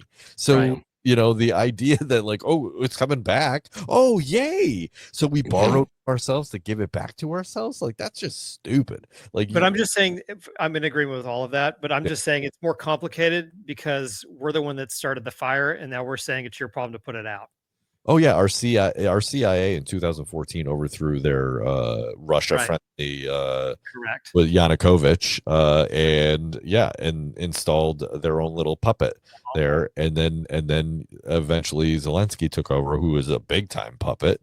So yeah, of course, like I mean, the Russians are the ones that sent over the recording of the State Department, what was her name, Victoria Nuland, talking about how they were putting in their guy, and Joseph Biden, the vice president at the time, knew of like they were talking about like, oh yeah, Joe's gonna put this guy in, we're gonna do all this, yeah, we're great, woo, like they were over there handing out sandwiches to protesters and stuff. Like these are all paid people, they're all paid. The CIA put millions and millions of dollars into this shit. So really the conversation is the broader one, which is the United States needs to change their entire foreign policy and not meddle so much, either militarily, diplomatically, or with their intelligence agencies. Well, no, hang on. You just praised 7 conflicts being ended by Donald Trump, so we can't stop. Well, it is 7. I looked it up. I've got them here. Would you like to hear them? 7, yeah. Sure. So it was, first off, we've got, I guess this is alphabetical because the first conflict is Armenia and Azerbaijan. Azerbaijan. Nailed it. Sorry to all the Azerbaijanians listening. They're not very nice people. You can butcher their name if you want. Oh, well, then fuck them. Azerbaijangers. They're pretty evil people. So Trump oversaw the signing of a U.S. brokered peace agreement intended to end the long-running conflict. Supposedly, both nations' leaders publicly praised his involvement. While the U.S. did mediate, barriers to lasting peace remain. The countries still lack diplomatic relations. Shared border is closed, and key disputes, including over the Nagorno-Karabakh region, are still unresolved. So it's essentially a ceasefire. We know how good he is with those. The Congo, the Democratic Republic of Congo, and Rwanda, Trump took credit for a peace agreement signed in June, which he called a glorious triumph. This conflict, which has been ongoing for decades, has a history of broken ceasefires. Stop me if you've heard this one before. Experts note that peace talks have since faltered, fighting has continued, and rebels accused of being backed by Rwanda have recently threatened to abandon the deal. Moving on to India and Pakistan. After a flare-up of hostilities in May, Trump announced full and immediate ceasefire that he said was brokered by the U.S. India denied that the U.S. played a key role, stating that the talks were held directly with Pakistan, and the Pakistani government, however, did praise Trump for his diplomatic intervention. So at least he got 50% credit there. Israel and Iran. Well, are we really adding that to the list? June of 25, after U.S. strikes on Iranian nuclear sites, Trump abruptly announced a complete and total ceasefire. And this was more of a temporary halt in fighting than a resolved conflict. No permanent peace agreement was reached, and Israel has since indicated it could strike Iran again. Experts also note that ongoing talks over Iran's nuclear program remain stalled. Cambodia and Thailand. After a brief border conflict in July, Trump announced that a ceasefire had been reached, and he threatened to cut off trade talks. That's just funny to me. While the fighting stopped, critics argue that intervention did not address underlying causes of the dispute. Some analysts also credit Malaysian and U.S. officials for organizing the talks that led to a ceasefire. Egypt and Ethiopia, Trump claimed to have mediated a resolution to the diplomatic dispute over Ethiopia's Grand Ethiopian Renaissance Dam. There was no military conflict for Trump to end, only a diplomatic one. No formal binding deal has been reached, and Ethiopia recently completed the dam over Egypt's objections. And lastly, Serbia and Kosovo. In his first term, Trump oversaw steps toward economic normalization between Serbia and Kosovo and has since presented this as a successful de escalation. Diplomatic relations between the two remain elusive, and a full peace agreement has not been achieved. More recent normalization efforts have been led by the European Union. So that's where the 7 came from. So I can see why it was only actually allegedly 5. What is your source that you're reading from? This is just the first thing I could pop up on. Let's see which one. This was AI Google. For full disclosure, I just said what were the conflicts what conflicts did Trump end? And that was literally what the Google AI gave me. Okay. Their total overview was, while campaigning, Trump has claimed to have ended multiple conflicts. These claims are widely disputed or considered exaggerated by international relations experts. And again, like it says in here, analysts and experts, which obviously nothing is cited, nobody's named. Correct. But it's all just opinion. Right, a lot of it is, sure. But that's Egypt and Ethiopia, there was no military conflict, and there wasn't going to be. So I don't know. But you're also relying on that source characterizing and describing it accurately. Well, yeah, absolutely. And you versus Trump describing it accurately, which I don't know. Both of them are going to exaggerate. So I don't know. I guess I like having a president and an administration that when conflict is breaking out and people are dying, that he tries to step in and resolve it. I'm fine, but that's fine. I agree. I do too. I like one that's eager to be diplomatic. Absolutely. And right. Again, when we're talking Trump versus Biden, it's not even remotely close because Trump has shown himself to be immensely more diplomatic than Joe Biden, because Joe Biden stands amongst other world leaders looking like he's lost and he shit his pants. Well, Trump's going to be in the front of the fucking his pants. Exactly. He didn't look that way. It was actually happening. Yeah, no, in front of the Pope. Legitimately. Even the Pope was like, "Oh shit, he shit his pants." What is that smell? But no, like I don't know. Like this is stuff that the president of the United States is expected to do, and of course Trump's going to toot his own horn because that's Donald Trump. But if we're going to herald the Ethiopian Egypt conflict over a fucking mural or whatever, like come on, I'm just saying. Trump was heralding it, and you were relaying it. I'm not saying you're bragging it up, but you relayed it. Again, I'm no particular fan of Donald Trump, but I like how things are today much better than they were a few months ago. Absolutely, and I have said that as well. Yeah. Yeah. So I'll take it. I'll take the win. We're 7 months into this thing. I would say he's been hyper aggressive and accomplished quite a lot in 6 or 7 months. I've in my life before. I was born. I kind of grew up. Reagan was probably the president I was the most conscious of. I've never seen a president come in and act this fast on so many fronts. Donald Trump got an opportunity that I don't know that any other president in this era has ever had. And that's, he had nothing to lose because he got elected in 2016.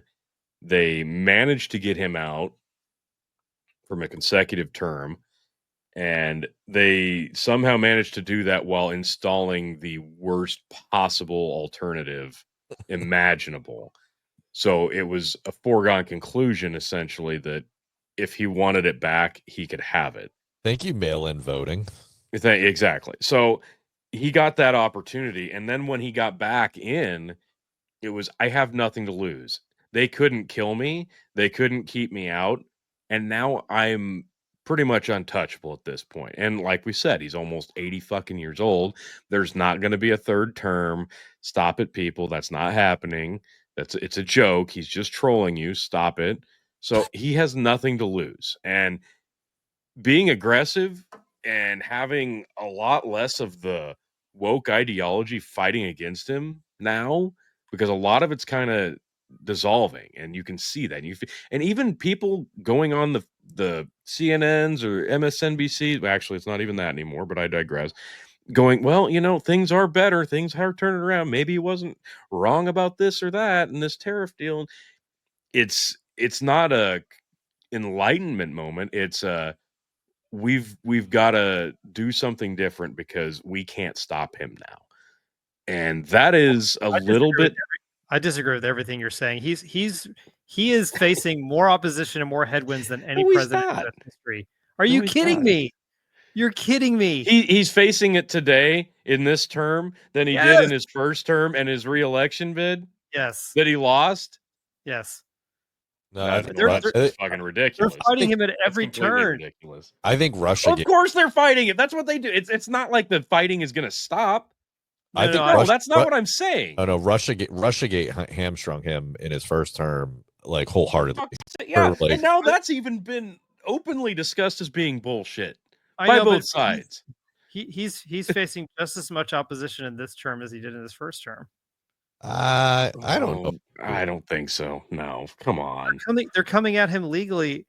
He pretty much got rid of Nancy Pelosi. So what do you want? Like, that was a huge opposition. I don't think you're paying attention to the news if you're saying what you're saying.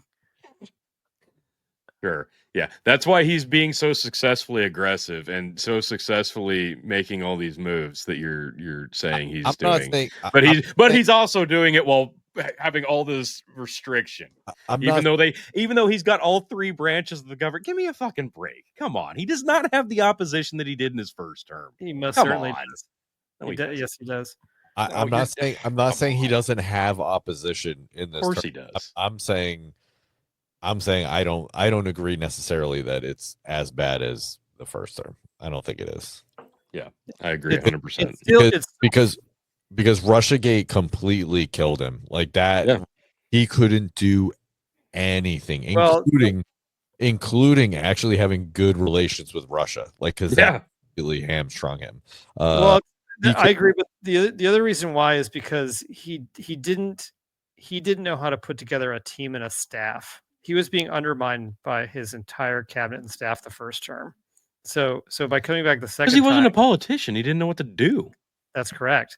And so that's the other advantage he has in the second term is that he put together a superior staff and he's smarter this time. So that's one less hurdle to jump over. Okay. Am I wrong? No, I agree with you, but he's still facing more opposition from all fronts than any president before him. What fronts? What are you talking about? You just said he's up against more front. What front? What are we talking about here? What's the metaphor? What restrictions does he? Yeah. What specifically? Yeah. Well, I mean, legally at almost every front he's getting opposed, right? By federal district judges, judges all over the place, right? Okay, and he's actually seeing to it that judges are being arrested and held accountable. What judge has been arrested? God. Judge that got arrested? Yeah. Actually, like two of them, I think, at this point. One was holding it, let an illegal alien out like the back door of a courtroom. Yeah. Yeah. She got arrested. I think there's been a couple though. Yeah. I'm just saying he's getting tremendous judicial opposition on every front. Oh, are we talking about the judges are like, well, if he does this, we're gonna put a freeze on it or what? Yeah. Which means nothing. Well, okay. I mean, it's not nothing, but it'll boil down to nothing. I honestly don't think it's as bad as his first term. I really don't. I think his first term was completely obliterated with the impeachments. There was an entire pandemic that was blown up to epic proportions. Yeah. For fuck's sake. That was in the last year of his administration. So what? I really don't think. I think that really. I think. I really think his first term way more restrictions. Way more. I Okay. think. Yeah. I'll concede Yeah. that point. I mean he. Not to say that he doesn't have restrictions now, for sure. I mean, you got Representative He's, Green who's trying to impeach him. You've he's still got. he's still facing more opposition than any president before him, even in the second He Oh, term. has I he mean, has yeah, how I mean, many of yeah. his own judges that he put in his first term there now? He has how many branches of the government? He has these alleged conflicts he's being resolved without hardly having to do a thing. He's trying to broker peace between two major wars overseas, and the fucking news media is actually coming around to being almost honest once in a while. It doesn't sound like opposition to me. Okay. Yeah, when they took over DC, MSNBC Morning Joe was like, "Yeah, this is a good thing. This is a good Yeah, thing." It was what? Like, yeah, they're supporting Donald it's Trump. insane.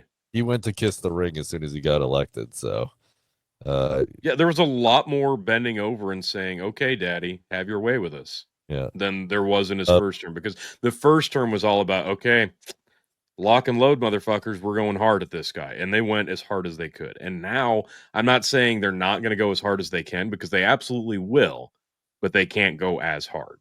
Well, I'm so glad that we took that right hand turn to football, like I Yeah, suggested. we nailed it. I mean, I Yeah, feel like our analysis about the depth charts. Shadur Sanders. Oh, Okay, fuck Shador Sanders. so let's end on. We'll do one more.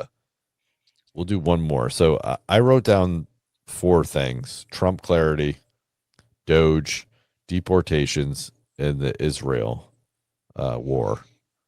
So those 4 things are what we went over on the that last episode that Chris wanted to discuss.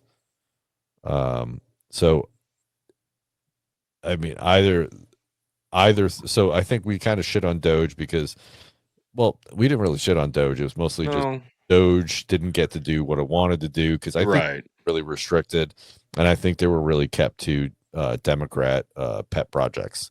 Right. That's It my was more disappointment. It yeah. was one of those what could have been, because it sounded so good until you realize Well, it seemed like it's all suggestion based. it seemed like it was going really well until all of a Yeah. sudden it wasn't. So, Chris, what do Yeah. you?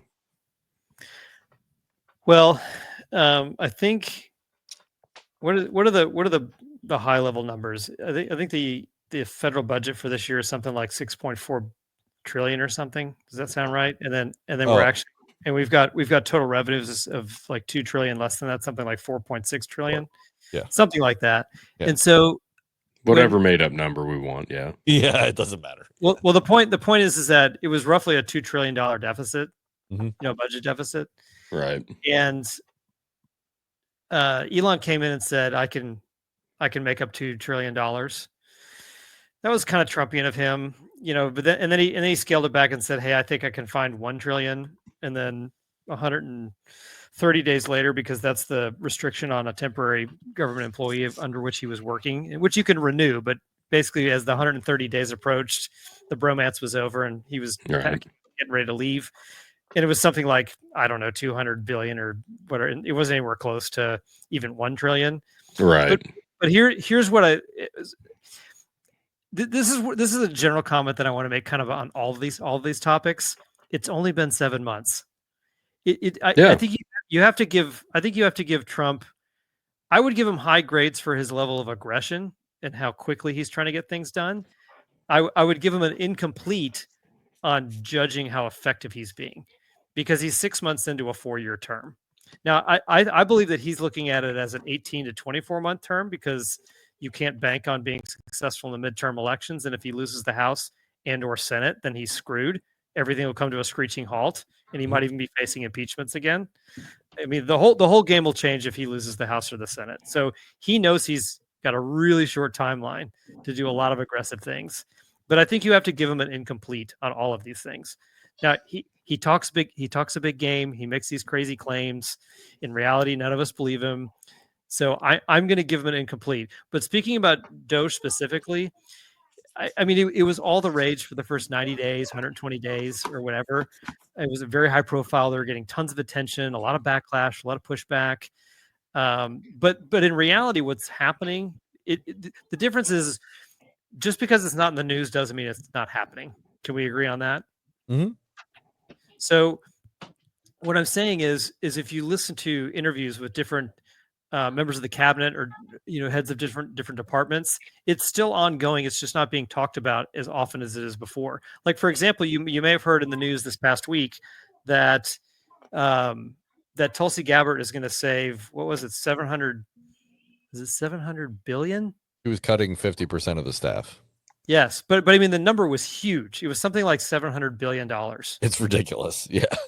Right? It was some enormous number, right? And so what I'm saying is just because Elon's not around and there's not ongoing coverage of big balls and the Doge team going from department to department to department like there was when they first got there, it doesn't mean that the fingerprints of that initiative aren't all over the government right now. Because I just listened to an interview with Lee Zeldin, the EPA secretary, and he's doing the same thing. He's gutting the EPA.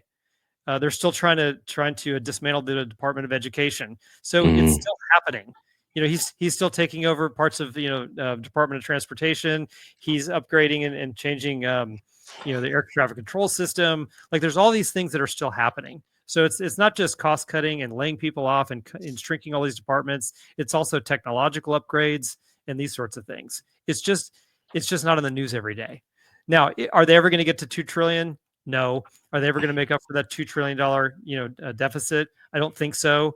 But you also have to give them an incomplete on that because because there's initiatives that are being taken on the economic front that could expand the economy. And so you have to come at it from both directions. You have to cut on one side, and if you expand the economy on the other way, and that's how you're going to jointly, hopefully, maybe not make up 2 trillion, but make up some of that difference. Now, the other thing that I'll point out, I don't know if you heard this in the news, but did you know that in the month of June that the federal government ran a budget surplus? Did you hear that? Not that I can remember. So for the first time in forever, the federal government under Donald Trump ran a budget surplus. They actually took in more revenue than they spent. Yeah, but again, at the end of the year, we're gonna be underwater $2 trillion. So like, okay, I understand, Brendan. I understand, Brendan, but that's much better than before. We when was the last time we ran a budget surplus in any period? So it's like every time I mention a positive, I get it. I get it. No, I get that that's a positive, but I mean, it's a massive positive. It's not. How? Because at the end of the year, we're going to be underwater $2 trillion. But if you're figuring out month to month how to run a surplus over a deficit, are you not turning the Titanic in the right direction? No, because not if it still hits the iceberg. 9 budgets yearly, and they're continuing resolutions, and the big beautiful bill tells you that you're underwater at the end of the year. No, it doesn't matter. The matter that if you took in more money than you spent. June, it just means you taxed a bunch of people way more and you took in a bunch of more money. I don't know. Like, it just doesn't matter. Like, it doesn't matter. How do you not see that as a positive? Because at the end of the year, you're still underwater. That's like celebrating in the right direction. No, absolutely not. Because you know that at the end of the year, you're still going to be underwater. You know it. My rapist gave me a massage before he raped me. Okay, so either one of you, on the whole, like who knows if he'll fulfill all the promises, but on the whole, did you like the agenda that Trump was running on when he was running, or did you not like it? Why the pivot? Why the pivot from the budget? I'll explain. Give me just a minute. Okay. I'll explain. Okay. Generally, did you like what he was saying he was going to try to do, or did you not like it? On all fronts. I mean, yeah. I mean, it's way better than the. Who cares? I'm not asking for a comparison statement. I'm just saying, as he was running and saying, "Hey, I want to do all these things," maybe you didn't like all of it, but on the whole, positive or negative? Positive. When hearing him talk about it, did you want him to accomplish the things that he said he wanted to accomplish? Generally, Some of it, yes, yeah. some of it meaning like 20%, or some of it meaning like 80%. 70. Okay, 70. What's your number, Brendan? I don't know. I don't know. Just put a number on it. Pull it out of your ass. Sure, 70. We'll go with 70. It's going to be hard to pull it out of your ass since you already Okay. put preparation H on the hole. I understand. So listen, I'm not trying to pull the thread on this sweater because I'm not a huge fan of certain aspects of the big beautiful bill either. However, he can't accomplish that 70% without passing some version of that bill. Right? I don't know. Yeah, politics 101. You're going to get a bunch of shit. No. Wait a second. Wait a second. Wait a second. Why don't we go under what he promised? Like, why don't we talk about what he promised? He promised a balanced budget, which was not the big beautiful bill. Oh, what else did he promise? He was going to cut the military budget to $500,000. Oh, wait, he didn't do that.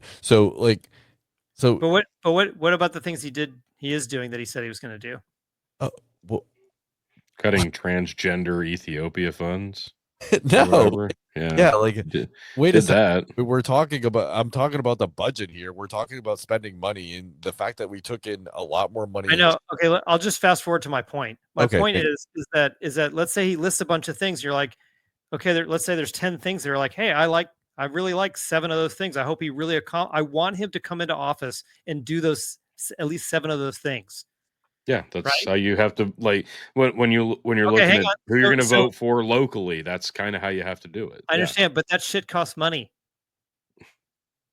You can't have those 7 things. Like, you can't have both. You can't have. How are you going to pay for that? How are you going to deport 10 million people that came in under Biden? How are you going to do that? How are you going to, how are you going to, make permanent the tax cuts that he So don't make promises that you're going to balance the budget if you know the things you want to accomplish are going to cost money. He said he was going to balance the budget, and he said he was going to cut the military budget. He's 6 months in. He upped the military budget. Well, okay, but gentlemen, he's 6 months in. Oh, okay. You just said that's not a good excuse, man. I'm sorry. Like, he claimed he was going to do these things, and then he goes completely the opposite direction, and you're like, well, he can't promise 2 things that contradict each other and say, I'm going to do both. He might still do both. Well, if he does, then I will celebrate it. But right now, he's not doing it, and you can't say that, like, he's only 6 months in when they go to pass a budget and he signs the budget, and it's putting us in debt. But here's the problem, Brendan, is that he only has about 18 months to do everything that he said. And in order to get that that's stuff on him, not us. Yeah, that's not it's like, that's not my problem. No. You have to be realistic. If you say, yes, I want him to do those things, well, then in order to do those things, then I have to do this over here. He's a lame duck president. He shouldn't have to care what happens in the next 18 months. That was kind of my point initially. Like he did when he came in and he started signing executive orders, even though I did not agree with half of them, because he doesn't have the authority to do half of them, but he did it. He came in and he's slinging these executive orders, and he's saying, I don't give a shit. Let's do this. Boom, boom, boom. And now all of a sudden, like, oh, well, he passes a budget that actually adds to the deficit. Oh, but he's only 6 months in. Yeah, yes, unless you expand the economy. What? Yes, that's the other way to do it. If you can expand the economy and bring more revenue in, then it's the same thing as you can balance your budget by either. So, like your household budget, right? Okay, Chris, but you're making assumptions that he couldn't expand it, but he can't. You gotta make money. You gotta spend money to make money, right?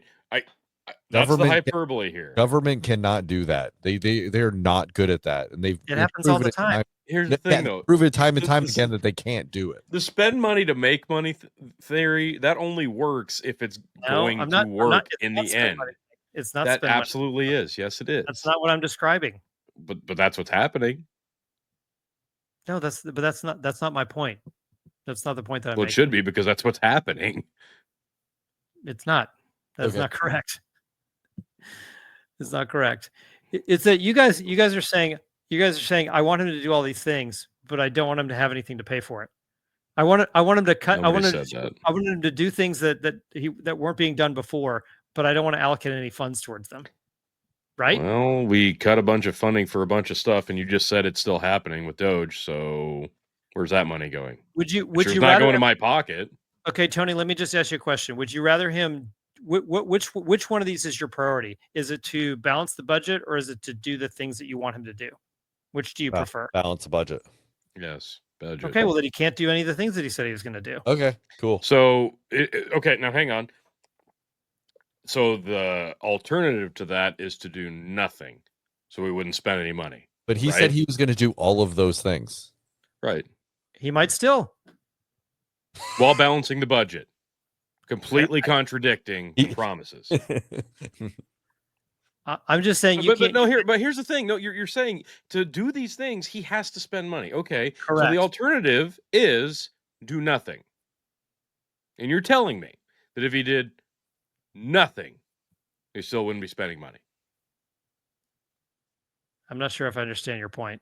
Yeah, you do. What he's saying is, so we're saying that we want him to do these things, that he has to spend this money. So if he didn't do all those things, then he wouldn't have to spend the money. Yeah, that's probably true. Yeah, if he didn't do anything, if he just kept it status quo, we could. But status quo is already deficit spending. Yeah, we're already spending money. We're already deficit spending. And he said he was going to do a balanced budget and do all these other things. Like, he didn't say, I'm going to balance the budget or cut this, the military budget or deport people. But we can't do everything. So we could stop funding Ukraine. That would help balance the budget. Oh, yeah. And don't forget Israel. Of course. They are billions of dollars. I mean, Jesus. Well, so much money. I mean, you can't. No president could balance the federal budget unless you dug into entitlements pretty significantly, right? The whole point is that it's things are going to cost us money no matter what. So it's to what degree he's going to do these things. So it's going to cost way more to do these things than to not do these things, like securing the border. It's going to cost us so much more to secure the border. Okay, but these are all fictional numbers anyway. I mean, really, when you get down to it, it's going to cost what it's going to cost. Add it to the fucking deficit. That's fine. Well, if he's not doing those things or he's not allowed to do those things, that should be a savings of money in this scenario you're laying out, right? It should be a savings of money. So why were we not saving all that money under Joe Biden, who was just letting people flood in? Oh, because they were paying for people to flood in.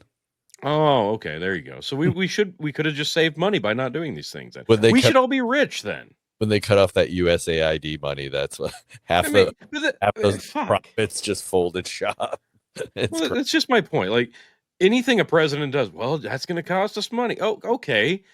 As opposed to what? Him just sitting there. So if that's truly the answer, if a president could just sit there and coast and go golf and do nothing, and we would all save money because of it, why aren't we doing that? Well, that's not the case. Of course it's not. Because everything costs money. So saying, well, to do these things, it's going to cost money, that's irrelevant. Of course it's going to cost money to do anything. It's going to cost money to do something. It's going to cost money to not do something. It's going to cost money to talk about doing something and then pretend to do something, then upgrade a ballroom that's going to be debated about on CNN. Well, he's doing the taxpayer money about that. No, actually, it's private funded. No, you're private funded. No, you're a racist. It's all fucking spending. It doesn't matter. So in the end, Chris, like it's great that we had a positive in June, but if the other 11 months out of you have a negative, then it really is not that. It's not that great. It's not that great to celebrate. Honestly, I mean, if he does it 6 months in a row, then yeah, okay, oh yeah, I'm on board. Like, let's do this. He's turning something around. But for 1 month out of how many months of a negative that the United States government has had. So, like, yes, great. It's a positive. But is it really? So let's see what happens in July. And so quarterlies are due in June. I don't know if you know that. Quarterly taxes. Right. Yep. So, Yep. I pay quarterly taxes. oh, so you know. Yeah. Yeah, I didn't pay mine in June. IRS, I'm sorry. I'm so sorry. I'll pay them. So, so, so those June tends to be a higher month. Yeah. So Well, it does tend to be a higher month. if you went back to June of last year, do you think it was a positive? I don't know. No, I'm assuming not. Just Probably not. speculate. Yeah. Okay. Absolutely not. So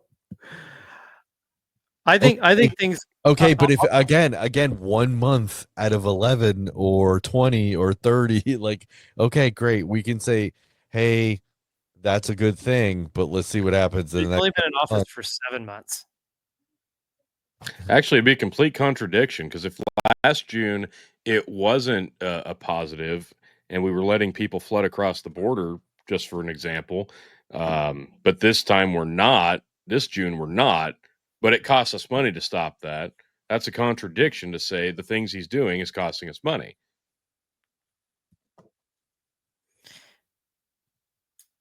What a conundrum. Yeah, that was all right. Well, listen, I guess let's see what happens in the next couple months, how much the receipts are, and we'll talk about it. But I just it's tough for me to celebrate 1 month out of the last, I don't know how many that have been just I guess I'll say this. Yeah. I like things way better now than I did previously. And I like the way things are trending. I like the way things are trending. I like things way better now. It's completely different now than it was prior, and I like the way things are trending. So In America, yes, I agree. I like Chris's positivity. but I live in America. You do? I yes. So yes, I'm more concerned. I don't Chris- care about. Chris is not I do because Hong Konger. world conflict still exists. Chris is not a Hong Konger, folks. I No, don't he's not. live in Ukraine. I don't live in Israel. I don't live in the Congo. I live here. So That's right. so I don't care about what's going on in any of those places. Well, we don't live under a dome that's impregnable, so that's kind of my point. 2 weeks in a row, we're almost at 2 hours. All right, Chris, Yeah. where can people find you? Here for the last 2 weeks. Yes. So, Won't be a third, you dick. yeah, I probably wore out my welcome in a pretty serious way. So I guess I'll stop saying you can find me here because I'm not so sure that's the case anymore. Hopefully I can. Hopefully we can have robust debate, and I'm still welcome back. I think I can Always. It was spirited, and I appreciate that. Other than this, ask it anything. Look it up on any podcast player. I almost forgot to do an episode this week. I've got some stuff going on in my life these days that are. What? There's been more than a small distraction. Perhaps someday in the future I'll be less vague, but that's it for now. Yeah, so come find me here when I'm invited, and otherwise find me at Ask It Anything. All right, Tony. Oh, you know the drill. It's Captain Aviator. Yeah, it's I, the 17-time Revolutionary Wrestling Podcast champion, non-chill filtered, quadruple distilled. I'm not just your blend master of ceremonies. I'm Captain Aviator. I'm Tony fucking G. You're a good friend, Tony, and I appreciate it. Just like that. Like I just Love it. I love right it. in. Yeah, you can find me. Actually, surprisingly, got ahead of schedule here this last Tuesday. Knocked out another 3 new episodes of The Dark Side of the Fringe. Look for updates on that. We just dropped a really solid episode on Operation Midnight Climax, one of the subdivisions of CIA's MK Ultra program. So definitely check that out. We got into the MLK retrospective. It's an older episode, but we did the updates on that with the new confidential files coming out. We did some ghost talk, and then we also recorded a part 1 of a part 2 of the Oklahoma City bombing. A lot of good stuff coming down the pike on that one. But yeah, more in the moment, in the now, and most consistently, you can find me right here at Dad's Worldwide. Can I say one more thing, Brendan? Yes, sir. The irony of the conversation we just got done having over the last hour or so is that I think the three of us actually probably have about 95% overlap in agreement. Oh yeah, 100%. Yeah. Because what I didn't do before I started that whole hoo-ha argument is I did not state my actual position. I did not make a position statement on any of the things we argued about. Yeah, And I've had noticed you like to do that. You're very vague about it. Yes. No, Yeah. I'm happy. I'm happy to. It just I just forgot to make a positioning. I One of my- actually what I meant to do is I meant to have all three of us make a positioning statement before we had the conversation. I just forgot. We just got Mhm. into it. That's not fun. Yeah, I know. Can't put the cart before the horse. I know. But had we made positioning statements, I think we would have discovered that there's a lot of overlap between the three of us. I Yeah. just like to dig into the weeds and just dig into it a little more deeply. It's way better to bicker. What are you talking about? Well, and I like to play devil's advocate. One of my friends, border patrol agent, that I was with, I really I really at first kind of disliked him, and it was because of that. He liked to just argue with people for no reason. Like he didn't believe the position that he took, but he would just take it. He would just fuck with people, and then I learned to love him. He's a good dude. So Well, I don't do that. I've never argued for the sake of arguing, like you just described. yeah, he But I definitely for the sake. but I do like to challenge people on their positions and kind Sure. of flush it out in that way. Yep, that's fair. All right, folks. You know how to get hold of me, Brendan at dadsww.com. You can also do Tony at dadsww.com.